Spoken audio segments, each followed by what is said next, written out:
पीढ़ियों का शाप, एक भयावह और रहस्यमय कहानी। उत्तराखंड के घने जंगलों में कालापुर नाम का एक छोटा सा गांव था। अपनी प्राकृतिक सुंदरता और शांत वातावरण के लिए जाना जाने वाला ये गांव बड़े बूढ़ों के बीच एक भयानक किंवदंती भी रखता था। एक ऐसा खौफनाक शाप जिसने कालापुर के ठाकुर परिवार को जकड़ लिया था। इस शाप ने पीढ़ी दर पीढ़ी परिवार को तबाह कर दिया था और कोई नहीं जानता था कि ये कब या कैसे समाप्त होगा। यह उस शाप की कहानी है जिसने न केवल एक परिवार को प्रभावित किया बल्कि पूरे गांव को अपनी छाया में ले लिया। शुरुआत 100 साल पहले ठाकुर रघुबीर सिंह कालापुर पर शासन करते थे। वो एक शक्तिशाली और धनी जमींदार थे, लेकिन अपनी क्रूरता और लालच के लिए कुख्यात थे। रघुबीर को अपनी शक्ति और धन का बहुत घमंड था। गांव में देवी काली का एक प्राचीन मंदिर था। मंदिर की पुजारी मायावती थीं, एक रहस्यमयी महिला जो गुप्त अनुष्ठानों में अच्छी तरह से वाकिफ थीं। ग्रामीण उन्हें देवी का अवतार मानते थे और कभी उनकी अवज्ञा नहीं करते थे। एक दिन ठाकुर रघुबीर ने मंदिर की जमीन पर कब्जा करने का फैसला किया। वो उस पवित्र भूमि पर एक नया महल बनाना चाहता था। मायावती ने उसे चेतावनी दी, यह देवी काली का पवित्र स्थान है। इस पवित्र भूमि को अपवित्र करने से तुम और तुम्हारे वंशज दंडित होंगे। लेकिन रघुबीर ने उसकी चेतावनी का उपहास किया। उसने मायावती का अपमान किया और मंदिर को गिराने का आदेश दिया।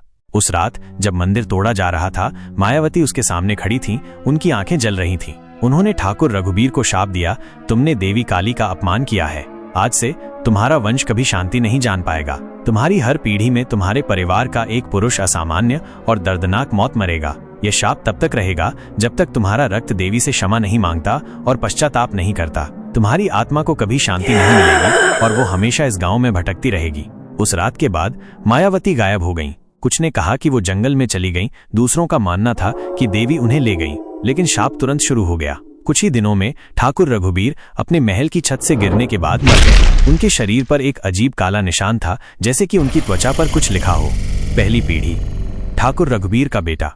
उनका बेटा वीरेंद्र सिंह उतना ही अहंकारी और क्रूर था। उसने मायावती के शाप को मात्र अंधविश्वास कहकर खारिज कर दिया। लेकिन जब वो 35 वर्ष का हुआ तो वो एक रात जंगल में शिकार करने गया और कभी नहीं लौटा। उसका शव एक पेड़ से लटका हुआ मिला। उसके चेहरे पर वही काला निशान था।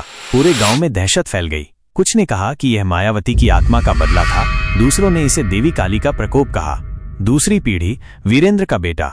वीरेंद्र का बेटा रंजीत सिंह शिक्षित और अधिक समझदार था। उसने अपने पूर्वजों की गलतियों से सीखने की कोशिश की। उसने मंदिर का पुनर्निर्माण करवाया और काली की पूजा शुरू कर दी, लेकिन शाप बना रहा। एक रात मंदिर में प्रार्थना करते समय तेल का दीपक अचानक बुझ गया और एक ठंडी हवा चली। रंजीत ने अपने पीछे किसी को महसूस किया, लेकिन वहां कोई नहीं था। उस रात उसकी पत्नी ने उसके चेहरे पर काला निशान देखा। कुछ घंटों बाद रंजीत की मृत्यु हो गई। डॉक्टरों ने कहा कि यह दिल का दौरा था, लेकिन ग्रामीणों का मानना था कि यह शाप था। तीसरी पीढ़ी, रंजीत का बेटा करण सिंह, एक वैज्ञानिक, अंधविश्वासों में विश्वास नहीं करता था। उसने अपने परिवार में हुई मौतों को संयोग माना और दिल्ली चला गया। लेकिन शाप ने उसका पीछा किया। उसे अजीब सपने आने लगे। एक छाया उसका नाम पुकार रही थी। एक रात उसकी प्रयोगशाला में बिजली चली गई और उसने अपने कंधे पर एक हाथ महसूस किया। जब उसने अपनी टॉर्च जलाई तो वहां कोई नहीं था। कुछ मिनट बाद प्रयोगशाला में आग लग गई। करण की आग में जलकर मौत हो गई। उसके शरीर पर वही काला निशान था। वर्तमान ठाकुरों का अंतिम वंशज। अब ठाकुर परिवार में केवल एक पुरुष बचा है, अर्जुन सिंह, करण का बेटा। पेशे से एक पत्रकार, अर्जुन अपने परिवार की रहस्यमय मौतों के पीछे की सच्चाई का पता लगाने के लिए कालापुर लौटता है। गांव के बड़े बूढ़े उसे मायावती के शाप के बारे में बताते हैं और कहते हैं कि इसे समाप्त करने के लिए उसे काली से क्षमा मांगनी होगी और अपने पूर्वजों के पापों का प्रायश्चित करना होगा। शुरुआत में अर्जुन इसे सब एक लोक कथा मानता है, लेकिन अजीब चीजें होने लगती हैं। उसे रात में हवेली में कदमों की आवाज सुनाई देती है। वह अपने पूर्वजों के चित्रों में वही काला निशान देखता है। एक रात उसे मायावती के जीवन का विस्तृत विवरण वाली एक पुरानी डायरी मिलती है। इसमें लिखा है कि शाप केवल मायावती की बेचैन आत्मा को शांति देकर ही तोड़ा जा सकता है। मायावती की आत्मा का रहस्य। अर्जुन बाबा हरगोविंद से मिलता है, जो एक स्थानीय रहस्यवादी है। बाबा उसे बताते हैं कि मायावती की आत्मा अभी भी जंगल में घूमती है, क्योंकि ठाकुर रघुबीर ने उसकी हत्या कर दी थी और उसके शव को जंगल में गहराई से दफना दिया था। उसे मुक्त करने के लिए अर्जुन को उसकी कब्र ढूंढनी होगी और देवी काली के लिए एक विशेष अनुष्ठान करना होगा। अर्जुन, उसकी दोस्त रिया और एक स्थानीय गाइड मोहन उसे ढूंढने के लिए निकल पड़ते हैं। जंगल भयानक अनुभवों से भरा है। उन्हें अजीब आवाजें सुनाई देती हैं और उनके तंबू के आसपास परछाई दिखाई देती हैं। एक रात रिया एक प्राचीन बरगद के पेड़ की ओर इशारा करते हुए मायावती का सपना देखती है।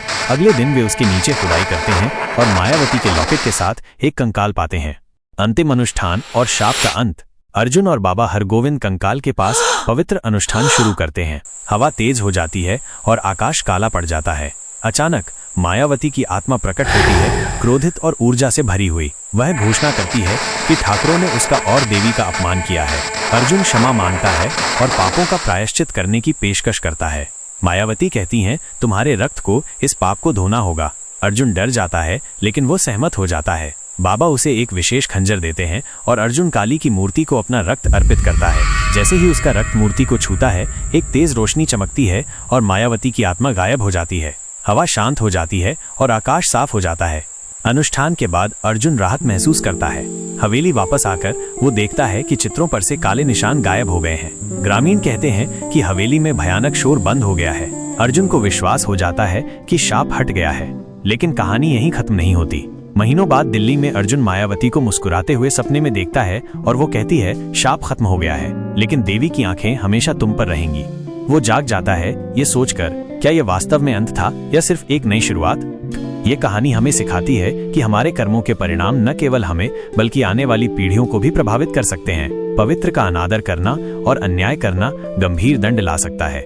हालांकि सच्चा पश्चाताप और क्षमा मांगने से सबसे शक्तिशाली शाप भी तोड़ा जा सकता है। अगर आपको ये वीडियो ज्ञानवर्धक और रोचक लगा तो द रियल स्टोरी को लाइक, शेयर और सब्सक्राइब करना न भूलें। हम आपके लिए ऐसे ही अनसुने और ज्ञानवर्धक कहानियां लाते रहेंगे। देखते रहिए द रियल स्टोरी। और हाँ, इस वीडियो को अपने दोस्तों के साथ शेयर करना बिल्कुल न भूलें, ताकि उन्हें भी पता चले कि आप कितने ज्ञानवर्धक वीडियो देखते हैं।